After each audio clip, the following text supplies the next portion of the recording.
পবিত্র মন, সঠিক নীতি, অদম্য ইচ্ছাশক্তি, ধৈর্য এবং সময়মতো সাধনা, এই 5টি উপাদান একসাথে থাকলেই কেবল জীবনে প্রকৃত সাফল্য আসে।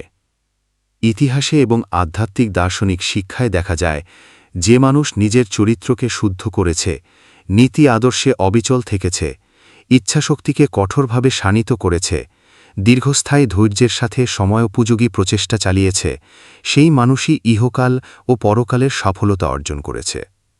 সাফল্য কোনো আকস্মিক ঘটনা নয়, এটি হল নিয়মতান্ত্রিক এবং শৃঙ্খলাবদ্ধ সাধনার ফল।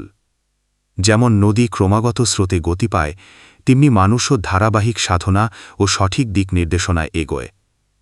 কিন্তু এখানে একটি গুরুত্বপূর্ণ দার্শনিক দিক আছে। কোনো শিক্ষাগুরুর সাথে পাল্লা দিয়ে নিজেকে তুলনা করা আত্ম অহংকারের বহিঃপ্রকাশ, যা উন্নতির পথে এক প্রকার অন্তরায় নয়। তিনি সাধনার পথ প্রদর্শক। তার প্রতি ভক্তি থাকা মানে নিজের মনকে শেখার জন্য উন্মুক্ত রাখা। যার প্রতি আপনার শ্রদ্ধা ও আস্থা নেই, তার কাছ থেকে শিক্ষা নিতে যাওয়া বৃথা। কারণ ভুলকিহীন হৃদয়ে জ্ঞানের আলো টেকে না। আর যার প্রতি আপনার ভক্তি আছে, তার কাছেই যান।